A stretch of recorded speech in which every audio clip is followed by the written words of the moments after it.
Welcome to Not Milk Never Milk. Subscribe if you're lactose intolerant. In this video, I will explain how to fix a Nissan Altima not starting. First, let's cover some quick initial checks. Ensure your battery terminals are clean and secure.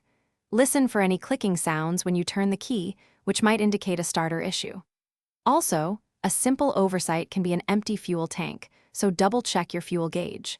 These basic steps can often resolve common starting problems quickly and easily. Next, we'll focus on your Altima's power source. Use a multimeter to check your battery voltage. It should ideally be above 12.4 volts. If it's low, a jump start might be needed. Also, inspect the alternator belt for any signs of wear or looseness, as a faulty alternator won't charge your battery. Proper battery maintenance is crucial for reliable starts. Now, let's investigate the fuel and ignition systems. When you turn the key to the on position, listen for a faint hum from the rear of the car, indicating the fuel pump is priming. If you don't hear it, the pump might be faulty.